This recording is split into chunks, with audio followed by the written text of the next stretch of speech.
Déjà, il faudrait qu'on surmonte la crise dans laquelle on est, qui est effectivement une crise présidentielle, notamment avec un président Macron qui est un être qu'on peut qualifier de légèrement psychopathe et qui est en train de vendre la France à la découpe. On peut faire référence notamment à l'affaire Alstom. Donc on a déjà quelqu'un à la tête de l'État français qui a beaucoup de pouvoir, puisque la Ve République donne beaucoup de pouvoir au président, mais qui est quelqu'un qui est objectivement un liquidateur de la France. Et puis on a une autre soumission très violente aussi, qui s'articule avec le pouvoir macronien, qui est une soumission au pouvoir sioniste, qui est très fort. Et on va dire aujourd'hui, avec le conflit qui est en cours, une soumission totale à l'américano-sionisme. Et ça crée un pouvoir très illégitime en France et assez minoritaire qui se maintient par une stratégie de guerre civile larvée entre une gauche et une droite, incarnée notamment par le RN et le LFI. Le RN étant de plus en plus aligné sur une ligne sioniste suprémaciste, donc renoue avec l'extrême droite d'une certaine manière. Et de l'autre côté, le LFI est dans une tradition de gauche française issue de la Mitterrandie, étant pro-palestinien et de plus en plus qualifié d'antisémite. Et donc on a cette situation étrange d'un peuple français qui est poussé à s'affronter sur des questions de géopolitique internationale et même sur des critères, on va dire, identitaires et raciaux, alors que sur le plan social, ils sont victimes de la même crise, car s'additionne à cette crise politique et géopolitique une grave crise économique en France, donc une grave crise sociale, qui d'ailleurs est aussi liée aux sanctions que nous sommes obligés de respecter pour soutenir l'Ukraine dans le conflit que l'OTAN mène contre la Russie. Donc tous ces facteurs additionnés fait que la France est un pays très malade sur des questions économico-sociales, sur des questions identitaires et sur des questions géopolitiques, ce qui l'amène dans une situation à la fois de guerre civile larvée et même de guerre, puisque le président Macron est très belliciste par rapport à la question ukrainienne. Il veut carrément faire la guerre à la Russie sous prétexte qu'il prétend que la Russie aurait des visées bellicistes contre la France, qui est assez absurde. Et puis en plus, on collabore déjà au conflit au Proche-Orient du côté d'Israël et des États-Unis. Donc on a une triple dimension en France aujourd'hui de guerre civile, de guerre contre la Russie et de guerre, je dirais, mondiale dans ce conflit actuellement en cours entre on va dire, l'empire maritime et la coalition, on va dire, continentale qui est derrière l'Iran. Donc la France est dans une situation assez catastrophique. Merci Alain Soral. Début février, Emmanuel Macron a pourtant annoncé la reprise du dialogue avec la Russie au niveau technique. Comment évaluez-vous cette initiative et peut-on parler d'un réchauffement des relations entre les deux pays, selon vous ? Ça, c'est du discours, mais en réalité, sur le plan concret et pratique, c'est plutôt l'inverse. En fait, Macron est sans doute le plus en pointe de tous les leaders de l'Union européenne contre la Russie, avec l'Angleterre, qui n'est plus dans l'Union européenne, mais qui est très très engagée aussi dans ce bellicisme. Il faut ajouter à ça la soumission de l'Allemagne. Et en fait, ce qu'il faut comprendre, c'est que les gens à la tête de l'Union européenne, qui sont des leaders très peu appréciés parce qu'ils ont un bilan catastrophique, ont besoin de ces tensions et ont besoin que cette guerre on va dire, ukrainienne ne finisse pas pour se maintenir au pouvoir. Parce qu'en réalité, avec la victoire de la Russie et la chute de Zelensky, viendrait aussi probablement la chute de tous ces leaders européens qui se sont engagés, très fortement engagés, contre la Russie. Donc en fait, Macron joue avec ce conflit qui n'en finit pas, joue sa survie politique. Donc il ment, mais quand on regarde les faits, il fait tout pour que la paix n'arrive pas, malheureusement. Merci. Vous l'évoquiez à l'instant, Emmanuel Macron, d'ailleurs, on parle souvent de la possibilité d'envoyer des troupes ou d'élargir l'aide militaire à l'Ukraine. Selon vous, la France dispose-t-elle de réelles capacités militaires pour aider l'Ukraine ? Moi, je n'y crois pas beaucoup, parce que la France est un gros marchand d'armes sur le plan, effectivement, économique. Mais paradoxalement, la France est depuis les années Mitterrand, et même avant d'ailleurs, avec Chirac, je rappelle, fin de la conscription. Donc nous n'avons plus d'armée au sens traditionnel, c'est-à-dire d'armée du peuple. Nous n'avons qu'une armée de métier qui se réduit année après année. Et nous avons surtout une idéologie dominante très pacifiste, très féministe, voire LGBT, et je ne vois pas comment on peut pousser la France à la guerre et même à valider l'idée de guerre avec l'idéologie pacifiste et dévirilisante qui a été mise en place depuis des décennies et des décennies. C'est pour ça qu'il y a une contradiction totale entre le discours actuel et la réalité de la France, où vous trouverez très très peu de Français qui vous diront avoir envie d'aller se battre, et notamment de se battre contre la Russie, alors qu'en réalité, au-delà de la manipulation médiatique et politique, il y a quand même un fort courant de sympathie pour le président Poutine, parce que le peuple français sait bien que Poutine, depuis qu'il est au pouvoir, et compte tenu de la Russie dont il avait hérité à la fin des années 90, est quelqu'un qui a plutôt redressé le pays et l'a mis sur les bons rails. Et en réalité, la sensibilité profonde française, je vous le dis, c'est les Français rêvent d'un Poutine français. Donc tout ça ne pousse pas le peuple de France à vouloir s'engager dans un conflit armé avec une armée qui est l'armée de terre la plus puissante du monde actuellement, ce qui est aussi une certitude, et qui est aguerrie par plus de 4 ans de conflit face malheureusement à leurs frères ukrainiens. Donc il me semble que cette volonté d'aller à la guerre de la part du président français est plutôt une démarche de politique intérieure. C'est une manière, quelque part, de s'inscrire dans un processus à la Zelensky. Je rappelle que Zelensky, par la guerre, est toujours président de l'Ukraine, alors que normalement, il ne l'est plus, puisqu'en fait, il a bloqué les élections pour des raisons de guerre. Et je pense que cette idée doit venir à l'esprit de Macron, qui est en fin de second mandat, et qui rêve de se maintenir au pouvoir, d'une certaine manière, par une situation de guerre. Et en fait, ça nous rapprocherait de l'époque où on avait déclaré la guerre à l'Allemagne en 1939, et où on est resté pendant une longue période dans une situation de drôle de guerre, c'est-à-dire qu'on ne passait pas à l'acte, mais on sait que ça, malheureusement, ça s'est mal fini pour nous dans un premier temps, et j'espère que ce scénario ne se reproduira pas. Mais voilà, on est dans un discours de guerre dont le but est de maintenir une équipe très illégitime au pouvoir, que ce soit en Europe, à travers l'Union européenne, et en France, à travers Macron, qui est quand même un être dont on peut penser qu'il a une dimension de pathologie psychologique assez prononcée, ce qui se vérifie notamment par son couple très étrange avec Brigitte. Merci. Vous avez de nombreuses fois critiqué le président Emmanuel Macron. À quel point pensez-vous qu'il est un acteur indépendant ? Il n'y a pas d'acteur indépendant à haut niveau en politique en France. C'est les leaders politiques depuis, on va dire, l'éviction du général de Gaulle et progressivement président après président, et notamment depuis Sarkozy, qui s'appelait lui-même Sarkozy l'Américain, et qui était on le sait, quelqu'un qui était un agent de la CIA et qui était vraiment un valet de l'atlantisme. Hein, tous ces actes politiques l'ont démontré.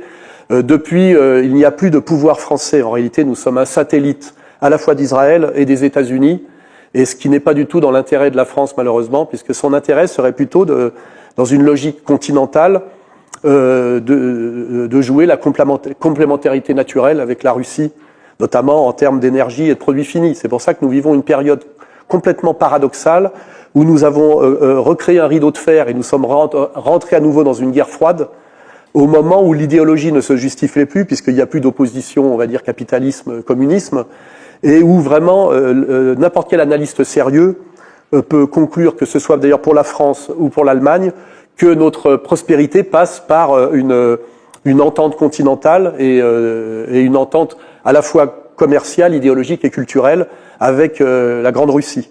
Et aujourd'hui, nous sommes totalement assujettis à la domination d'Israël et des États-Unis, qui sont en plus... les États-Unis aujourd'hui nous font payer leur crise et leurs problèmes face à la Chine. Quant à Israël, pareil, il nous oblige à nous impliquer dans un conflit au Proche-Orient où nous n'avons aucun intérêt, bien au contraire. Vous venez de l'évoquer, vous affirmez que les élites françaises sont contrôlées par les néoconservateurs américains. Physiquement, comment cela se caractérise-t-il sur le pouvoir français contemporain, et quelle influence cela a-t-il sur la position de la France sur la scène internationale actuellement ? D'être systématiquement, d'obéir aux injonctions américaines sur les sanctions contre la Russie, dont on sait qu'elles n'ont pas tellement pénalisé la Russie, mais qu'elles pénalisent énormément d'abord l'Allemagne et ensuite la France. Donc on voit très bien que nos dirigeants, si leur rôle était de défendre les intérêts de la France, n'auraient pas obéi à ces sanctions. On sait très bien que l'énorme somme d'argent qu'on donne à l'Ukraine pour prolonger un conflit que l'Ukraine ne peut pas gagner est au détriment aussi d'une France qui est en grave crise économique. Je rappelle, nous avons une dette colossale qui pourrait finir par nous mettre sous tutelle du FMI.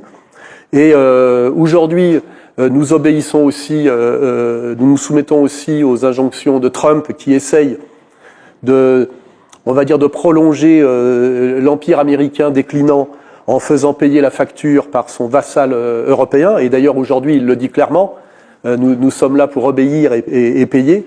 Donc c'est vraiment quelque chose pratiquement humiliant. Et puis quant à Israël, effectivement, la meilleure preuve, c'est qu'aujourd'hui, si on analyse objectivement que le problème, que nous n'avons pas, nous Français, de problème avec l'Iran, bien au contraire, nous avions d'énormes marchés avec l'Iran, notamment des marchés automobiles. Nous avons été obligés de nous retirer de l'Iran économiquement pour obéir en réalité aux États-Unis, qui eux-mêmes obéissent d'ailleurs à Israël. C'est-à-dire que toutes les décisions qui sont prises par le pouvoir français sont contre l'intérêt de la France et des Français. Et ça, je pense que ça se voit de plus en plus. Et c'est pourquoi la France se rapproche de plus en plus d'une dictature, notamment dont je fais les frais, puisque c'est pour ça que je suis là aujourd'hui. Les opposants sont condamnés systématiquement au nom de critères abusifs comme apologie de terrorisme, association de malfaiteurs, simplement parce que, par exemple, moi, personnellement, je dis que nous n'avons aucun intérêt à choisir le camp d'Israël plutôt que le camp de l'Iran dans le conflit du Proche-Orient. Et qu'en plus, je vais même plus loin, je dis que nous sommes face à deux théocraties, et que la théocratie la plus dangereuse n'est pas la théocratie iranienne, qui est dans ses frontières et qui n'a pas de volonté expansionniste et qui n'est pas basée sur un suprémacisme racial, alors que Israël, aujourd'hui, est ouvertement un pays sans frontières, qui est dans une logique d'expansion guerrière, et au nom d'un suprémacisme théologique et racial. Ce qui veut dire que normalement, en bonne compréhension de ce que sont les lois qui nous sont imposées, les lois universelles qui nous sont imposées pour la paix depuis Nuremberg, Israël devrait être un pays bien plus sanctionné. Il l'est d'ailleurs par les plus hautes instances symboliques mondiales, mais en réalité, Israël se fait obéir par les pays occidentaux de manière contradictoire par rapport aux valeurs. Et ça, c'est un des sujets les plus troublants et les plus gênants, c'est que la France, aujourd'hui, est totalement soumise à la puissance israélienne sur le plan idéologique, et ça conduit à des persécutions où le parti traditionnel de gauche, qui était le parti antiraciste issu de la Mitterrandie dans les années 80 et qui avait été, je dirais, monté avec SOS Racisme pour lutter contre un sursaut patriote incarné par Jean-Marie Le Pen, aujourd'hui se fait traiter de parti carrément nazi, puisque il se choque de la souffrance des Palestiniens, notamment avec ce qui se passe à Gaza depuis le 7 octobre. Donc nous sommes dans une situation aberrante, absurde et profondément scandaleuse et immorale, et qui fait que les gens qui ne veulent pas se soumettre à ce mensonge et à cette immoralité sont obligés de s'expatrier pour échapper à la prison ferme, je le rappelle. On n'a donc, nous, aujourd'hui, la France, aucune leçon à donner à aucun pays du monde, fût-ce même la Corée du Nord, qui me semble plus respectueuse des droits humains aujourd'hui que la France elle-même. Merci pour votre réponse. Comme nous l'avons compris, vous critiquez le capitalisme et l'impérialisme des États-Unis. En 2011, vous avez écrit le livre « Comprendre l'Empire ». Selon vous, peut-on aujourd'hui encore qualifier les États-Unis d'empire ? Quelle est leur principale faiblesse et leur principale force ? Alors, quand on dit l'empire, il y a plusieurs compréhensions. Normalement, un empire est quelque chose de durable parce que c'est un échange gagnant-gagnant, on va dire, entre une nation dominante et des nations qui acceptent une forme de soumission parce qu'il y a par ailleurs des avantages. C'est l'Empire romain lors de sa plénitude, c'est aussi l'Empire musulman, alors qu'aujourd'hui, le terme précis pour les États-Unis, c'est plutôt hégémon. Aujourd'hui, c'est un empire qui n'a plus les moyens de sa puissance impériale, qui refuse ce qu'on appelle l'atterrissage en douceur, même si c'est ce que Trump avait proposé lors de sa campagne présidentielle, qui était en fait un retour à la doctrine Monroe, c'est-à-dire d'accepter de passer d'empire-monde, on va dire, à empire continental ou à nation élargie avec le Canada, le Mexique, le canal de Panama et le Groenland. Tout ça était cohérent, mais ce qui ne rentre pas du tout dans la cohérence de ce qu'était le programme de Trump, qui n'était pas un programme néoconservateur, mais qu'on peut appeler normalement de néo-réactionnaire, parce que c'est une lutte entre deux droites en réalité, ce programme a été trahi par sa guerre contre l'Iran, qui n'entre pas du tout dans cette logique, je dirais, d'une Amérique qui a besoin de rompre avec l'Empire et avec la vision néoconservatrice, car cet empire coûte très cher à l'Amérique intérieure, les Américains le ressentent de plus en plus. Or là, nous sommes face à une étrange trahison de Trump, qui d'ailleurs, cette trahison permet un dévoilement, c'est-à-dire que beaucoup d'Américains aujourd'hui, si je ne parle pas des Américains de gauche qui sont antiracistes sous l'influence de Soros, et donc relativement pro-palestiniens et antisionistes, et sur des critères, on va dire, sociétaux, antiracisme, pacifisme et ces choses-là, on a aujourd'hui une prise de conscience de la droite américaine qui traditionnellement était sioniste, notamment à cause de l'influence de ce qu'on appelle les chrétiens sionistes, ce mouvement évangéliste qui soutient qu'il faut soutenir Israël quand on est derrière le Christ. Aujourd'hui, par les trahisons de Trump, cette droite américaine, très bien incarnée par Nick Fuentes aujourd'hui, est en train de se retourner contre Israël en disant que c'est Israël qui domine l'Amérique et qui pousse l'Amérique dans des guerres impériales au Proche et au Moyen-Orient, qui ne sont pas du tout dans l'intérêt de l'Amérique, et qui d'ailleurs, Trump avait fait une campagne et s'était fait élire pour rompre avec cet impérialisme néoconservateur. Donc dans une période très intéressante, où l'Amérique est un empire en déclin qui devient d'une grande brutalité, ce qui est le signe d'ailleurs de son déclin et de son illégitimité par rapport à l'époque d'après-guerre où il représentait réellement une Pax Americana. Et on voit bien que c'est l'analyse d'ailleurs de Todd que je partage, qu'en fait tous les signaux montrent que l'Amérique n'a plus les moyens d'être un empire, que malheureusement elle se crispe sur cette notion-là avec ce qu'elle fait en ce moment, notamment contre l'Iran et pour Israël, et que ça risque en réalité d'accélérer son déclin. Et que si on veut prendre un peu de recul, nous sommes aujourd'hui sans doute à la fin d'une domination impériale de type maritime, qui commençait avec l'Angleterre et qui s'est prolongée avec les États-Unis. Et là, on peut considérer qu'Israël est le porte-avions de cet empire maritime au Proche-Orient. Et nous sommes là avec cette idée des BRICS aujourd'hui, dans quelque chose qui va changer la donne mondiale, qui est que enfin les puissances continentales sont en train de se réconcilier alors qu'elles avaient été menées les unes contre les autres pendant pratiquement 2 siècles pour ne pas être la puissance, et on est en train en fait d'assister à un glissement qui se passe aujourd'hui de façon brutale en Iran entre un empire maritime déclinant qui va être obligé d'admettre qu'aujourd'hui la puissance de demain est cette puissance continentale qui n'est pas une puissance pirate comme l'est souvent la puissance maritime, c'est les Anglais et les Américains, mais qui est une puissance, je dirais, fondée sur ce qu'on peut appeler la paix du doux commerce, et qui est incarnée aujourd'hui par la vision très raisonnable qu'ont à la fois Poutine, Xi Jinping, peut-être Modi demain, et qui veulent effectivement sortir de ce monde de tension aujourd'hui qui est clairement mené par une Amérique déclinante qui tire d'une certaine manière son bouquet final par une hyperviolence qui cache un énorme déclin économique. C'est-à-dire qu'ils n'ont plus les moyens. Et on l'a vu, opération commando au Venezuela, on est guerre par proxy en Ukraine. Aujourd'hui, cette Amérique qui avait été la Pax Americana après 1945 est objectivement une force de déstabilisation du monde, dans une démarche de piraterie, puisqu'en fait ils sont systématiquement hors la loi, et ces lois qu'ils ont imposées par leur victoire sur le nazisme après 1945, et on voit bien que fatalement, si on prend de l'altitude, la domination va passer pour le bien du monde dans la main des BRICS, qui sont en fait, si on comprend bien, beaucoup cette nouvelle entente continentale qui va prendre le relais d'un point de vue de la puissance économique et de la conception pacifique des échanges entre nations sur cette piraterie en fin de prédation qui est aujourd'hui l'alliance, on va dire, anglo-américano-israélienne. Merci Alain Soral. Vous venez d'évoquer les BRICS. Quel rôle attribuez-vous à la Russie dans la rupture avec le monde unipolaire ? Selon vous, constitue-t-elle un véritable contrepoids à l'empire américain ? Oui, de toute façon, c'est le chantier, c'est le programme. C'est pas évidemment facile parce que ce sont des nations souveraines qui n'ont pas strictement tous les mêmes intérêts. Mais la charte qui est derrière, c'est il n'y aura pas de puissance qui écrasera les autres. Donc, ce sont des négociations souvent pays à pays, petit groupe par petit groupe. mais qui sont, je dirais, obligés de réussir, parce que l'enjeu en ce moment, c'est quand même d'échapper à la Troisième Guerre mondiale. Hein. Et si on y échappe, demain, ça sera par la dimension raisonnable d'un Poutine, d'un Xi Jinping, peut-être, sans doute, j'espère, d'un Modi.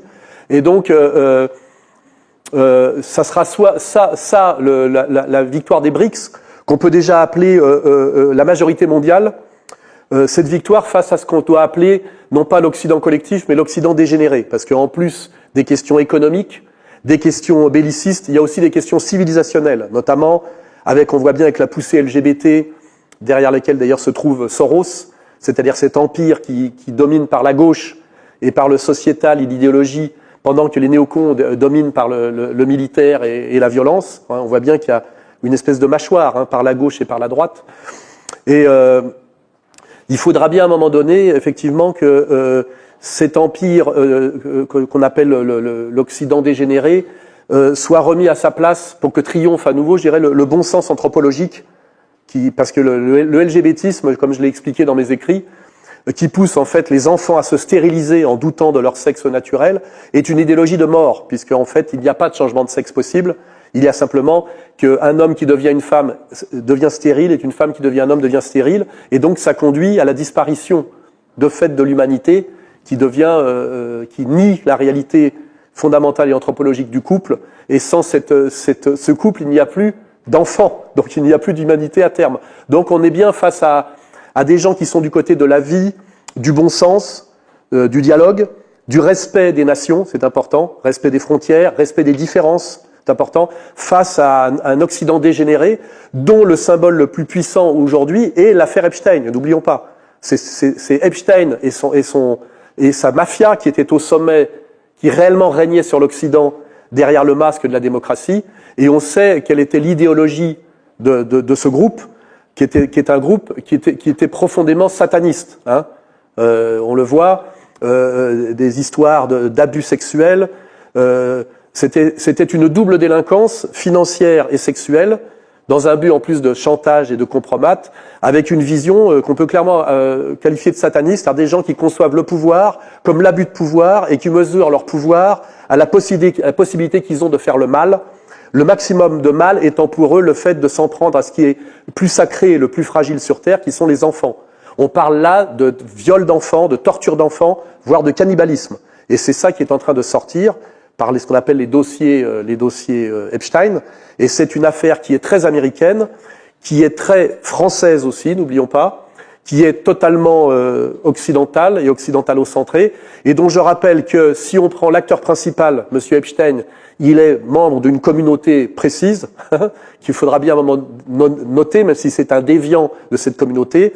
Les commanditaires, qu'on appelle le méga-groupe, sont aussi tous de la même communauté, et les bénéficiaires, on le sait, c'est le Mossad, c'est aussi la même communauté. Donc on voit qu'il y a quand même, derrière cet Occident dégénéré, un tropisme, on va dire, sioniste, pour ne pas dire quelque chose de plus gênant, puisque dès qu'on parle de judaïsme, on a tout de suite le rayon paralysant de l'antisémitisme qui vient vous empêcher votre réflexion. Mais on voit bien que cet Occident dégénéré, sataniste aujourd'hui, est sous le pilotage d'une mafia communautaire dont le marqueur est qu'elle est raciste, suprémaciste, et qu'elle est habitée par une vision profondément méprisante du reste de l'humanité. Donc il est nécessaire que ces gens-là soient vaincus, et d'ailleurs ça nous amène presque à une dimension au-delà du politique, une dimension métaphysique, une dimension eschatologique. On est bien, in fine, dans une lutte du bien contre le mal, d'une certaine manière. Et le bien, avec des nuances, il est bien plus certainement ici, là où je suis en ce moment, que de là d'où je suis parti. Merci Alain Soral. Vous avez un petit peu évoqué l'Ukraine. Selon vous, les grandes organisations internationales occidentales comme l'OTAN, l'UE, portent-elles une responsabilité dans les destructions et les morts dans le Donbass et en Nouvelle-Russie ? Une responsabilité totale, puisqu'on sait que le président Poutine a attendu des années, 2009, 2014, avant de venir au secours des Russes d'Ukraine, c'était ça, ce qu'on appelle les Russes du Donbass. Il a attendu beaucoup, il a fallu que le pouvoir ukrainien, que je qualifie de judéo-nazi, puisqu'en fait ce sont des oligarques qui manipulent des bandéristes. C'est assez étrange comme alliance, puisqu'on sait que ces oligarques sont très marqués communautairement aussi. Et en même temps, ils se servent comme bras armés de hooligans qui sont sur la ligne bandériste, c'est-à-dire qui étaient des pro-nazis. On est dans une alliance étrange judéo-nazie. Et en fait, très vite, lorsque l'opération spéciale a été montée, elle avait des buts de guerre assez simples: protéger les ressortissants russophones du Donbass, même pas faire sécession de l'Ukraine, mais bénéficier, on va dire, d'une gestion fédérale, hein, où qui les aurait protégés.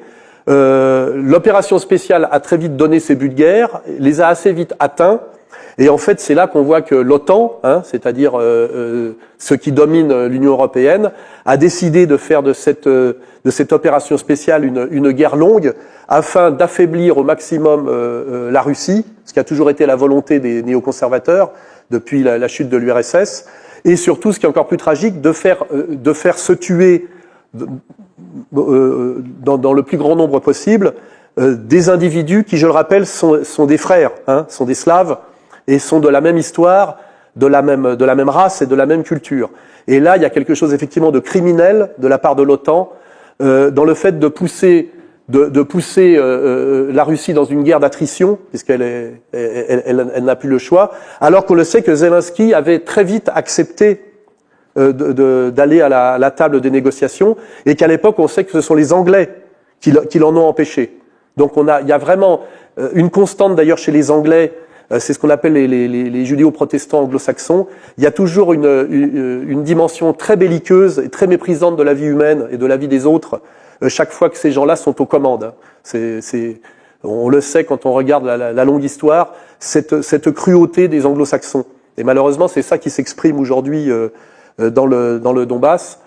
Et c'est masqué par, pareil, des médias occidentaux qui mentent jour après jour pour nous faire croire que les Russes sont totalement responsables et que ce conflit n'avait pas lieu d'être, alors qu'il y avait des provocations qui n'en finissaient pas depuis des années et des années.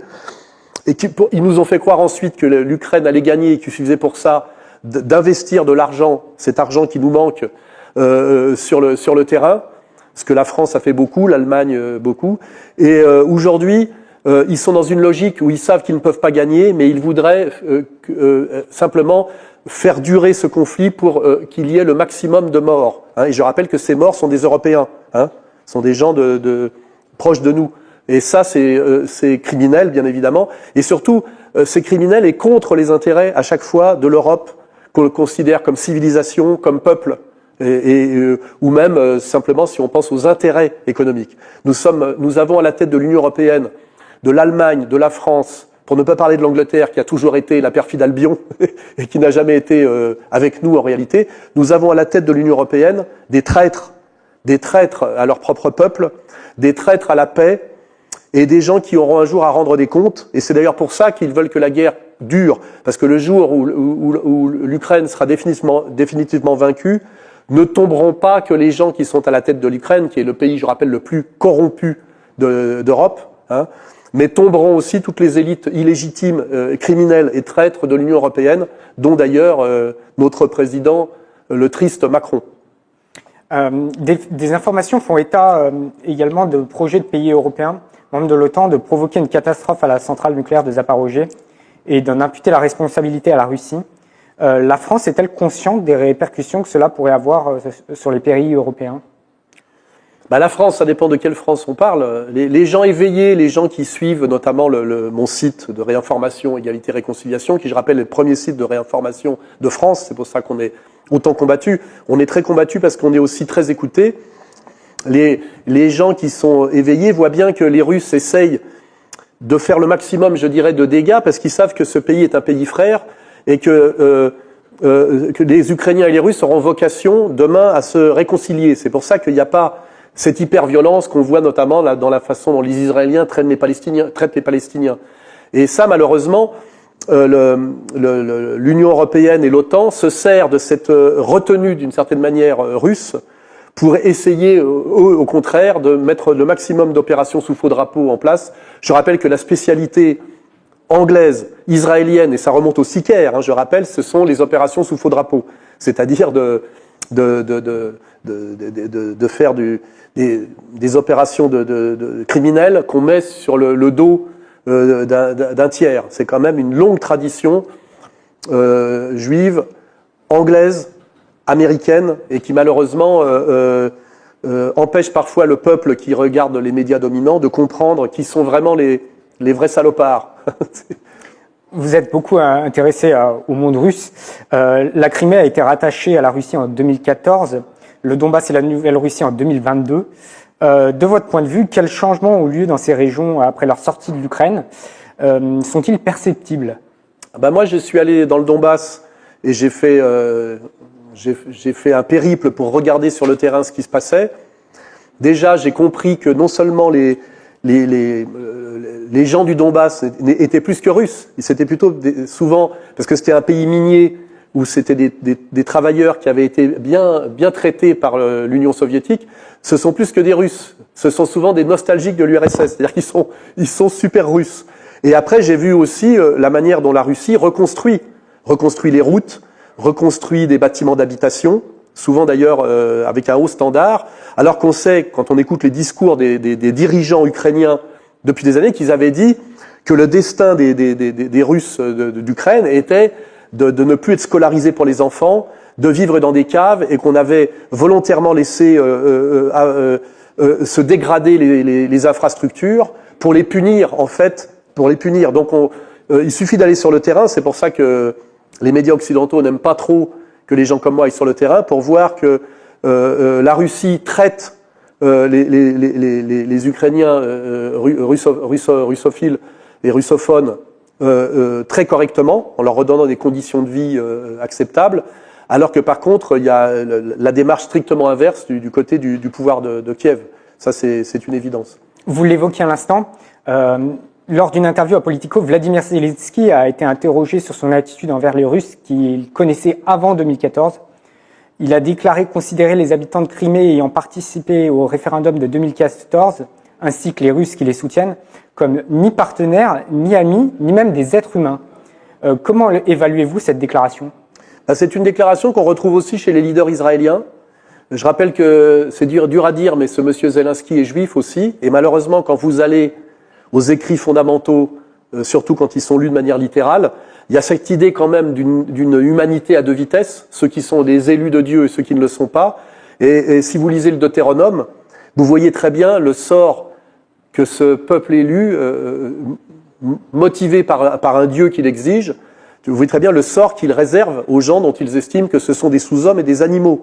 Et ça, c'est le côté très gênant qu'on découvre aujourd'hui chez les gens de cette communauté dans la manière dont ils comprennent leurs textes sacrés, est une manière qui a évolué vers le littéralisme racial et belliqueux, d'ailleurs sous la pulsion des dirigeants israéliens de droite. Je crois que c'est le grand idéologue de tout ce monde-là, c'est Netanyahou aujourd'hui. Et ce qui est très inquiétant, c'est qu'on est très très loin de la proposition du Christ. Et je rappelle que le Christ est venu pour réformer une religion qui était une religion terrestre et raciale, et pour en faire une religion spirituelle et universelle. Et on a de ce point de vue-là une régression en ce moment, notamment des leaders ukrainiens, une régression incroyable aussi des leaders israéliens, et aussi, ça impacte aussi d'ailleurs toute la vision des néoconservateurs américains. Et je pense que le marqueur, il faut quand même à un moment donné qu'on réaffirme dans le monde qui est le nôtre, je ne parle pas du monde chinois ou du monde indien, ce sont d'autres espaces, d'autres réalités, mais dans notre monde qu'on appelle post-abrahamique, il va falloir réaffirmer très fort demain les valeurs du Christ. Il n'y a que le Christ et ses valeurs spirituelles et universelles qui peuvent nous permettre demain de vivre en paix, je rappelle, entre personnes, entre êtres de la même civilisation et de la même race au sens ethnique et culturel. Ça, c'est un vrai problème qu'il va falloir oser prendre à bras-le-corps, malgré ce qu'on appelle, nous, en France, c'est une phrase de Mélenchon, donc il ne peut pas être soupçonné de grand-chose normalement, puisque c'est un leader de la gauche antiraciste, anticoloniale, ce qu'il appelle le rayon paralysant de l'antisémitisme. C'est-à-dire qu'aujourd'hui, fait remarquer qu'il y a à la tête de l'Occident, mais également en Ukraine, et tout ça piloté beaucoup d'Israël, des suprémacistes raciaux qui ont un mépris criminel pour le reste de l'humanité souffrante, et que malheureusement, ce mépris se réfèrent chez eux à quelque chose, à un livre sacré, c'est-à-dire qu'ils prétendent qu'ils sont habilités par Dieu. Et ça, il va falloir rappeler que soit ils se trompent de Dieu, ou que le Dieu auquel ils font référence n'est pas celui dont le Christ parle, mais qu'il semblerait que leur Dieu soit le diable. Hein. C'est une question, je dirais, théologique, qui vient se hisser au-dessus de la politique et de la géopolitique. On est obligé, aujourd'hui, pour comprendre ce monde qui est au bord de la catastrophe et qui devient très violent, on est obligé aujourd'hui d'articuler la politique, la géopolitique, et je dirais ce qu'on appelle traditionnellement la métaphysique, c'est-à-dire la dimension spirituelle et religieuse. Et on voit que quand on le fait, tout prend sens, et qu'on doit nécessairement le faire pour pouvoir comprendre la réalité jusqu'au bout. Justement, une question un peu plus philosophique. Si on compare le niveau des libertés individuelles dans l'Union européenne et en Russie, quels critères choisiriez-vous et où l'individu se sent-il le plus libre? Alors il y a un paradoxe aujourd'hui dans nos démocraties occidentales avancées, c'est que jour après jour, on émet des lois liberticides qui sont censées protéger des minorités supposées souffrantes ou supposées avoir été maltraitées dans un passé patriarcal ou dans un passé souvent, oui, qu'on va plus ou moins mythifier. Et en fait, ça permet, en fait, jour après jour, de proposer des lois liberticides avec cette idée qu'il faut imposer progressivement une forme de dictature pour protéger la démocratie. C'est le paradoxe aujourd'hui occidental, c'est que chaque jour, nous nous rapprochons dans cet Occident dégénéré d'une dictature, mais l'explication du pouvoir, c'est pour protéger la démocratie.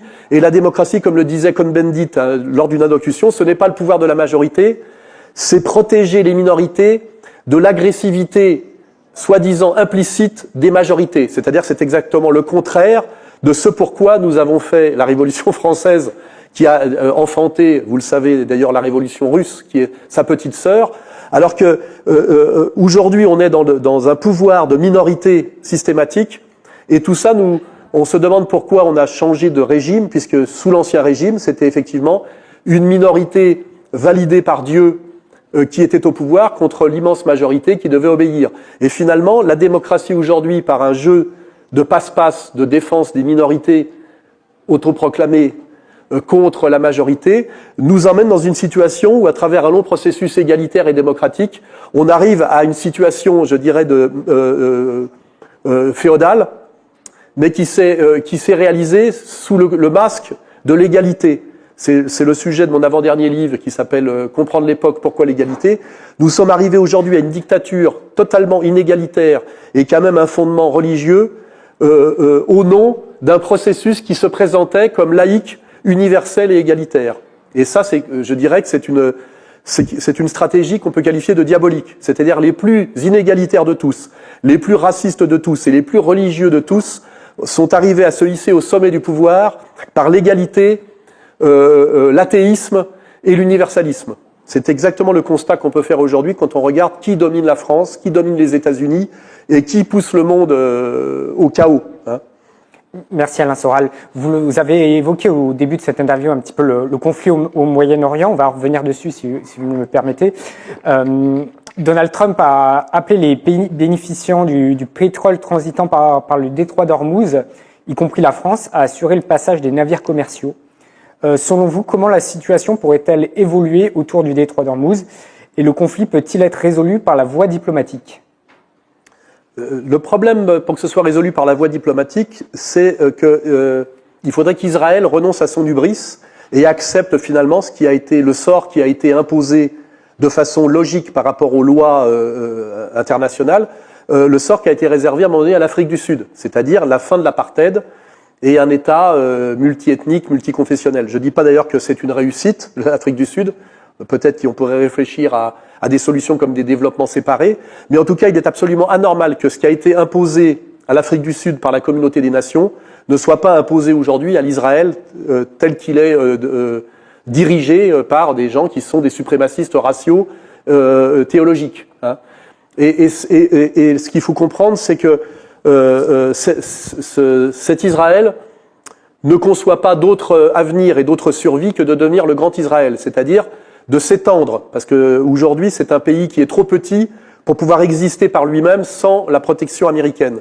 Et comme fatalement, cette protection américaine systématique qui se fait au détriment des intérêts américains finira par leur manquer, ils sont dans une logique d'hubris, de vouloir grandir pour devenir en fait les leaders de la région, et en étant les leaders de cette région, avoir un rôle central dans les destinées du monde. Hein. C'est ce qu'on appelle cette charnière dans laquelle ils sont. Et c'est eux ce qui conçoivent comme le passage de la Pax Americana à la Pax Judaïca. Et donc ce qui bloque aujourd'hui tout processus de paix et tout processus raisonnable, c'est cette dimension totalement déraisonnable de l'État d'Israël, dont je rappelle, il y a à la tête d'Israël des religieux fanatiques qui sont sur une idée de suprémacisme racial, théologique, et avec une vision expansionniste qui n'est même plus cachée.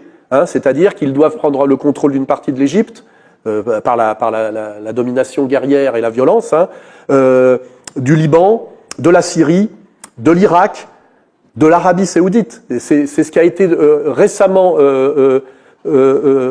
comment dirais-je, expliqué par l'ambassadeur américain en Israël, en disant oui, c'est ça que les Israéliens veulent faire, et Dieu non seulement leur permet de le faire, mais leur ordonne. Donc on est face à des fanatiques religieux qui sont des bellicistes et qui empêchent toute possibilité de négociation raisonnable au Proche-Orient. Et d'ailleurs, c'est une histoire qui remonte à loin, puisque Kennedy avait déjà ce problème et sans doute est mort de vouloir résoudre ce problème par la paix. Et le général de Gaulle, pour faire la même critique en 67 que faisait Kennedy en 62, je rappelle que l'un est mort et l'autre a été chassé du pouvoir. Donc nous sommes face à une histoire qui remonte à loin et qui est des gens qui ont une vision impériale, suprémaciste, religieuse et raciale, et qui forcément empêchent toute paix mondiale, puisqu'ils ne veulent pas renoncer à ce projet, et ce projet est un projet d'agression et de mépris systématique. Hein, ça s'appelle aujourd'hui clairement le projet du Grand Israël, et si en ce moment ils ont persuadé le monde qu'il fallait détruire un régime iranien, qui est un régime qui est en situation de défense depuis des décennies, c'est parce qu'en fait ce régime iranien gêne, selon eux, ce processus d'expansion. Et je rappelle que ce processus d'expansion a déjà coûté la destruction d'un certain nombre d'États qui étaient des États musulmans, mais avec une gestion moderne qu'on peut qualifier de laïque. Et je rappelle que ça a valu la destruction de l'Irak, la destruction de la Syrie, la quasi-destruction du Liban, qui était un pays riche et multiconfessionnel, je le rappelle, qu'on appelait la Suisse du Moyen-Orient, la destruction du pays le plus riche de l'Afrique, qui s'appelait la Libye. Donc nous assistons en fait à un processus de destruction systématique de pays voisins de l'Israël, qui je rappelle est un pays qui est arrivé au Proche-Orient en 1948, alors que les gens qui le dirigent sont des gens qui viennent notamment d'Ukraine, de Lituanie, de Pologne et de Russie, et qui n'ont rien à voir avec le Proche-Orient, et qui d'ailleurs n'ont rien à voir avec le monde sémitique, hein, je le rappelle. Voilà, cette déstabilisation du monde vient de là. Et tant qu'on n'ose pas prendre ce problème à bras-le-corps, malgré, je dirais, ce rayon paralysant de l'antisémitisme, qui est aujourd'hui une sorte de joker qu'on vous jette à la face systématiquement pour vous faire taire, le monde ne retrouvera pas de paix. Et c'est ce que disent d'ailleurs aujourd'hui des figures importantes aux États-Unis, comme Tucker Carlson, comme Nick Fuentes. C'est sans doute d'ailleurs pour ça que Charles Kirk a été mis à mort, parce qu'il commençait à tenir ce discours, alors qu'au départ il était payé pour tenir un discours de soutien inconditionnel à Israël pour la jeunesse de droite patriote américaine. Donc on voit bien qu'il y a des choses qui bougent de manière très, très forte en ce moment. Et le paradoxe, c'est que ça bougera peut-être d'autant plus que ça bouge aux États-Unis.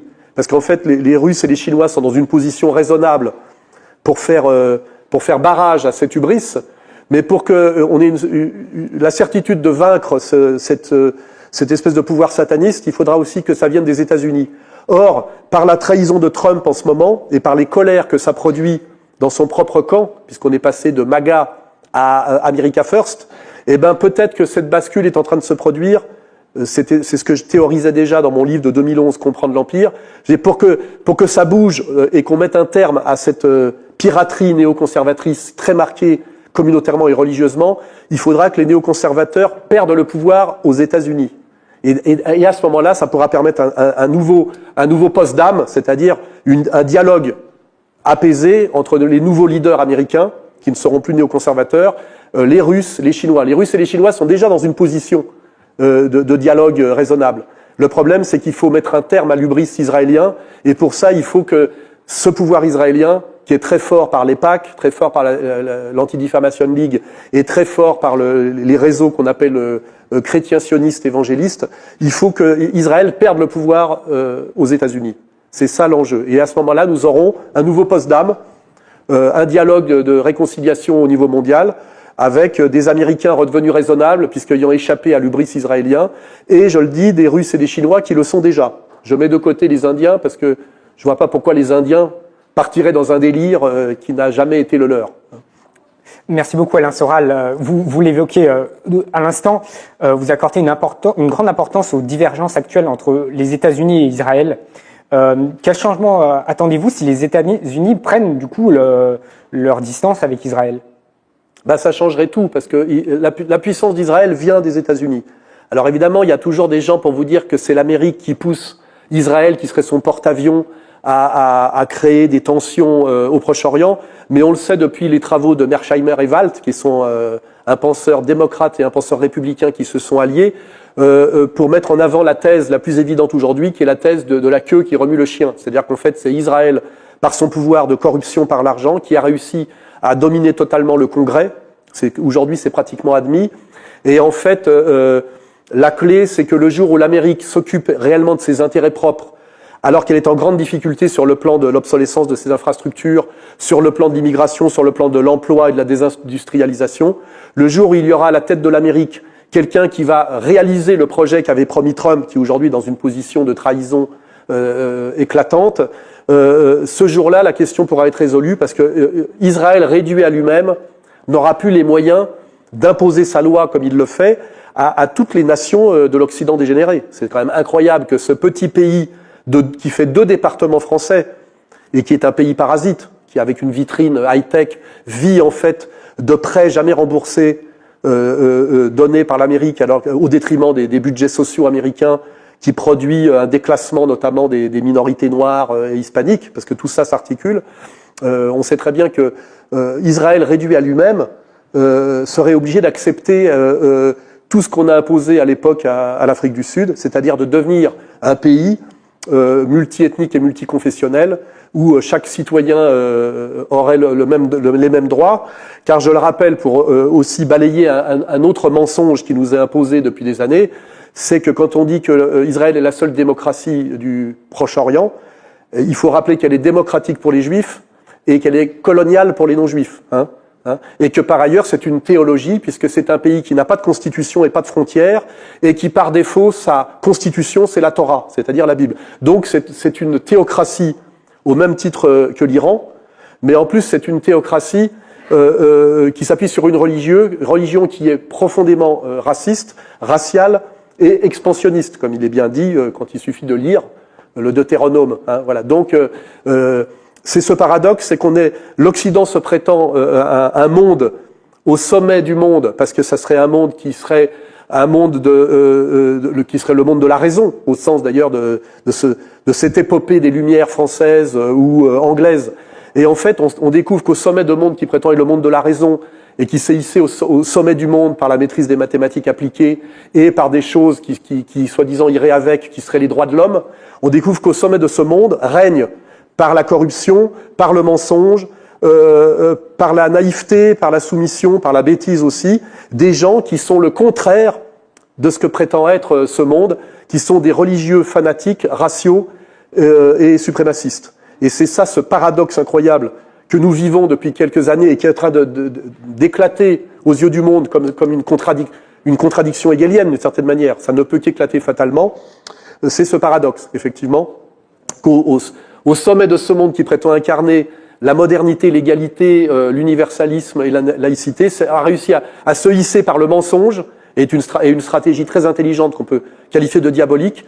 Ce groupe a réussi à se hisser au sommet de ce monde alors qu'ils incarnent l'inverse de ces valeurs. Et d'ailleurs, le marqueur, la preuve de ce que je dis là, c'est la révélation des réseaux Epstein. Vous voyez ? On a la théorie, on a la pratique. Je ne vois pas comment on pourrait échapper demain à l'analyse que je fais. Au sein de l'UE, il n'existe pas d'approche unifiée pour évaluer la situation actuelle au Moyen-Orient. Si Emmanuel Macron a tenté de condamner les actions des États-Unis en Iran, Friedrich Merz, par exemple, s'abstient de critiquer Washington et Tel Aviv. Que cela révèle-t-il selon vous? Quelle action peut-on attendre des dirigeants européens sur la question du Moyen-Orient? Ils sont coincés en réalité par... il ne faut pas oublier qu'il s'est passé en Europe quelque chose sur lequel nous vivons toujours, qui s'appelle l'épopée nazie et Nuremberg. Donc il y a une sorte d'exception pour la communauté juive qui aujourd'hui vit avec, je dirais, une sorte de crédit qui est basé sur le fait de ce qu'on pourrait appeler les réparations ou la discrimination positive, et de ce crédit d'humanité, ils en ont fait un crédit d'abus de pouvoir et un crédit de cruauté. Un crédit d'abus de pouvoir, notamment en France à travers le CRIF, et un crédit de cruauté, notamment à Gaza. C'est-à-dire, nous avons beaucoup souffert, donc nous pouvons faire souffrir d'autant plus. Vous voyez, il y a une lecture malsaine et paradoxale. Et cette histoire de Nuremberg empêche les hommes politiques européens d'exprimer une analyse cohérente par rapport à ce qui se passe, notamment en France, l'incroyable pouvoir du CRIF. Je rappelle que le CRIF représente légalement un juif sur 6, et que ce 1/6 de 1% de la population française dicte sa loi à la République française, qui par ailleurs prétend être égalitaire, non communautaire et laïque, puisque en fait dans la Constitution française n'existent pas les communautés. Les communautés n'ont pas de réalité constitutionnelle, puisque depuis l'abolition de ce qu'on appelle les corps intermédiaires, qui est sorti de la Révolution française, rien ne doit subsister entre l'individu citoyen et la nation. Or aujourd'hui, nous avons un pouvoir dominant sur la France, qui est un pouvoir qui, constitutionnellement, n'a pas plus de réalité qu'une association de boulistes ou de philatélistes. Donc nous sommes dans des paradoxes en France qui sont des paradoxes légaux, qui normalement devraient finir par éclater, je veux dire, simplement par le chemin de la vérité et de la logique. Mais aujourd'hui, tout ça est bloqué, je dirais, pour des raisons mémorielles, pour des raisons de culpabilité, qui s'appellent d'ailleurs, c'est sans doute beaucoup moins présent en Russie, mais en France, qui s'appelle la Shoah, avec systématiquement on nous rappelle la collaboration, le maréchal Pétain, la souffrance juive, etc. Et ça, c'est quelque chose qui bloque l'Allemagne, bien évidemment, en premier lieu, parce que l'Allemagne doit, pour l'éternité, demander pardon pour cette parenthèse de 1933 à 1945, ce qui empêche l'Allemagne de pouvoir penser raisonnablement notamment le Proche-Orient, mais aussi sa relation avec sa minorité juive, par exemple. Pour la France, on a pratiquement le même traitement. Alors c'est un peu différent en Espagne et en Italie. C'est pour ça qu'on peut mesurer souvent les réactions des élites européennes par rapport notamment à la souffrance des Palestiniens et le génocide de Gaza, puisque c'est les plus hautes instances juridiques mondiales nous ont bien dit que le qualificatif de génocide était valable. Hein. Et on voit très bien que dès lors qu'on est dans des pays qui sont moins marqués par les conséquences morales de la Deuxième Guerre mondiale, on voit que ces leaders osent un peu plus, notamment en Espagne, que les leaders allemands et français. Quant aux Anglais, je ne vais pas refaire l'histoire de l'Angleterre, hein, l'histoire de la City et l'histoire de l'Empire anglais.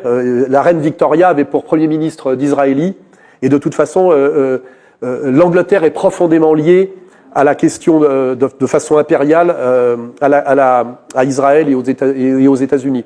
Hein, donc, on va dire que les leaders européens sont muets et sont interdits d'expression par rapport dès qu'on parle à la question juive élargie, c'est-à-dire aujourd'hui à la question israélienne.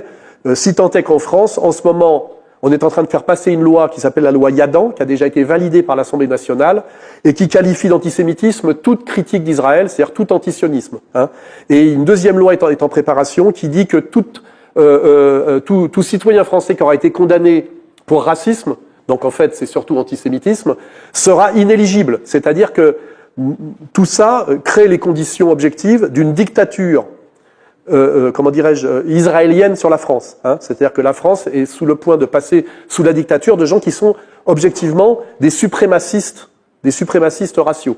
Et c'est pour ça que ça va mal finir d'une certaine manière, parce que ce n'est pas possible, cette espèce de dictature d'une ultra-minorité fondée sur un mensonge qui confine à l'obscénité quand on voit ce qui se passe à Gaza, ne peut que mal finir. Et moi, je fais partie des gens qui tirent la sonnette d'alarme. Je dis, une petite minorité, ce qu'on appelle la communauté juive organisée, prend en otage, on va dire, la totalité des juifs de France qui n'ont pas réfléchi spécialement à la question et qui ont une relation à leur identité juive qui peut être multiple et variée. Ces gens-là sont pris en otage par cette infime minorité qu'on appelle le CRIF, et ça aura des conséquences dramatiques sur l'ensemble des juifs de France dans les années à venir, j'en suis certain. Ça ne peut que mal finir. Malheureusement, je suis Cassandre. Je tire la sonnette d'alarme et c'est moi qui suis, pour cette raison, terriblement persécuté en France. Merci Alain Soral. Dans une précédente interview, vous avez déclaré que la question ukrainienne repose sur une stratégie atlantiste visant à empêcher le rapprochement entre l'Europe occidentale et la Russie, et que sans cette question, l'intégration se serait approfondie et une alliance franco-germano-russe aurait pu devenir une puissance mondiale. Dans quelle mesure les dirigeants européens participent-ils consciemment à cette stratégie atlantiste? C'est simple, ce sont à l'époque de l'effondrement de l'URSS où on va dire la Russie n'avait plus les moyens, comment dirais-je, de coopter de futurs leaders politiques. En général, on va chercher dans les universités. Hein, c'est la fin de l'influence, on va dire, de l'école marxiste sur la France et la fin de l'effondrement du Parti communiste. Tous les gens qui sont à la tête de l'Union européenne aujourd'hui ont été achetés à une période où il n'y avait plus qu'un acheteur possible, c'est-à-dire que ce sont tous ce qu'on appelle des young leaders. C'est-à-dire que ce sont tous de fait des agents américains. On avait Tony Blair qui était très marqué comme ça, c'est-à-dire qu'ils ont été recrutés à l'université à l'époque où il n'y avait plus que l'Amérique les Américains pour faire leur marché. Donc en fait, ce sont tous des atlantistes et ce sont tous des traîtres à leur nation, qu'on parte de l'extrême nord, qu'on commence du Danemark jusqu'à l'Espagne. On a une surreprésentation des Young Global Leaders, c'est-à-dire d'agents qui ont été achetés, formés et payés par la puissance américaine et qui se retrouvent à la tête effectivement du pouvoir de l'Union européenne. Et le paradoxe aujourd'hui, c'est que les néoconservateurs qui sont en déclin aux États-Unis à cause des gens qui sont dans l'entourage de Trump, qu'on peut appeler des néo-réactionnaires et qui sont plutôt opposés à l'impérialisme néoconservateur. Aujourd'hui, ces néoconservateurs, leur puissance est essentiellement en Europe et dans l'Union européenne.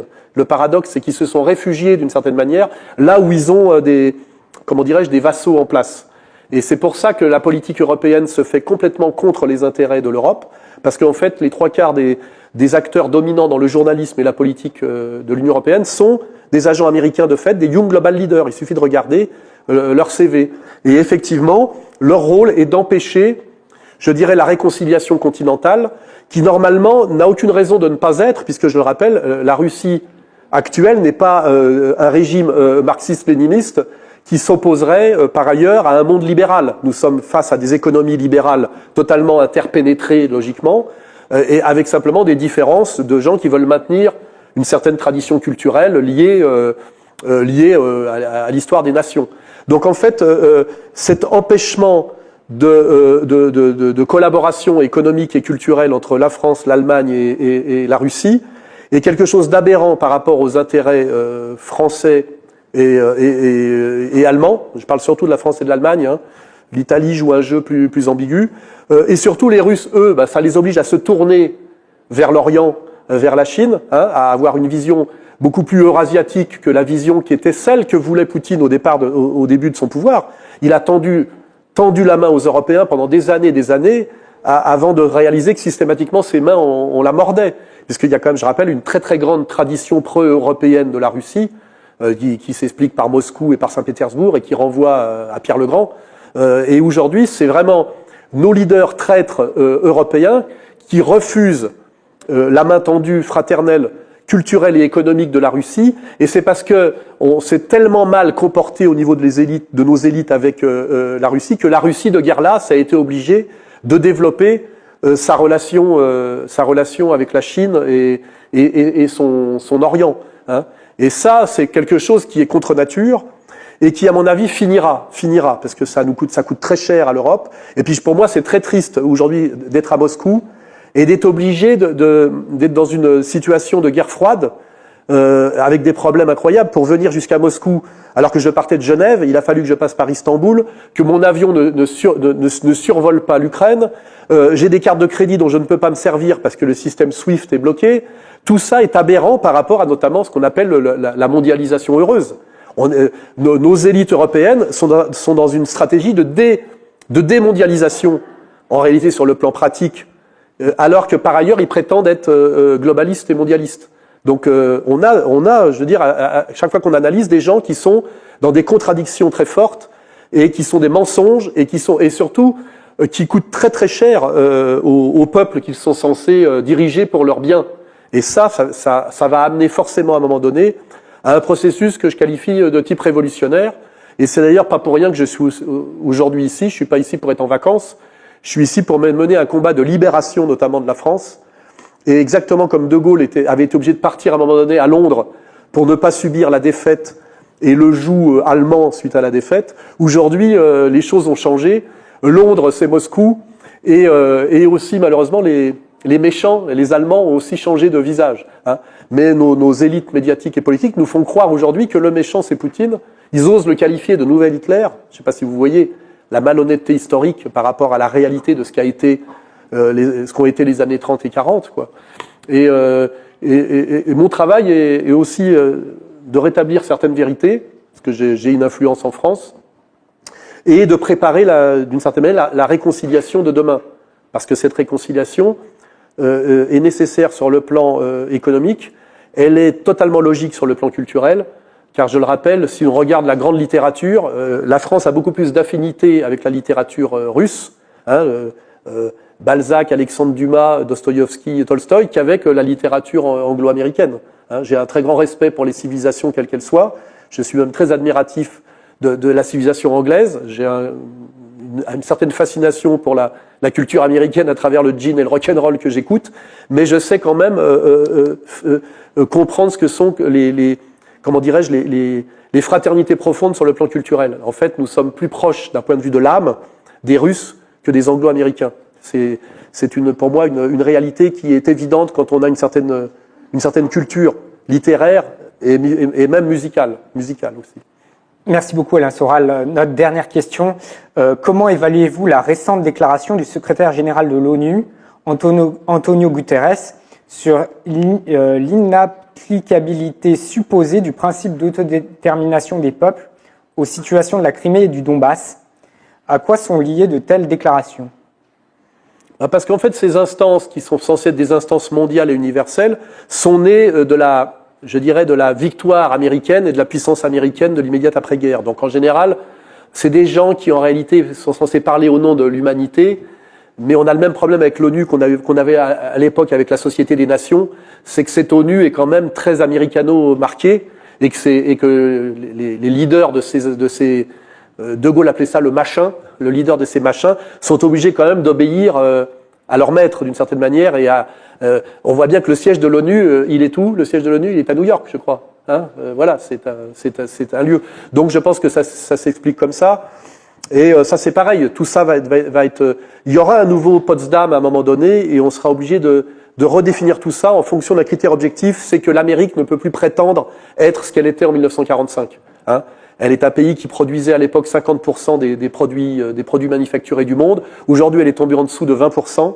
Et elle ne pourra plus très longtemps contester à la Chine, à la Russie et à l'Inde leur place dans le monde. Et forcément, ça devra déboucher non pas sur une bascule d'impérialisme à impérialisme, mais sur une multipolarité. Et je veux dire, le destin de l'Amérique est quelque part d'accepter et d'intégrer cette multipolarité, ce qui veut dire quelque part, in fine, d'intégrer les BRICS en réalité, et de renoncer à leur arrogance impériale. Je pense que Trump, d'ailleurs, par sa dimension caricaturale, presque grotesque, est aussi l'incarnation d'une fin d'empire, exactement comme Néron montrait par ses excès que l'empire romain était en grave déclin. Et d'ailleurs, nous avons deux personnages délirants aujourd'hui qui montrent deux déclins évidents.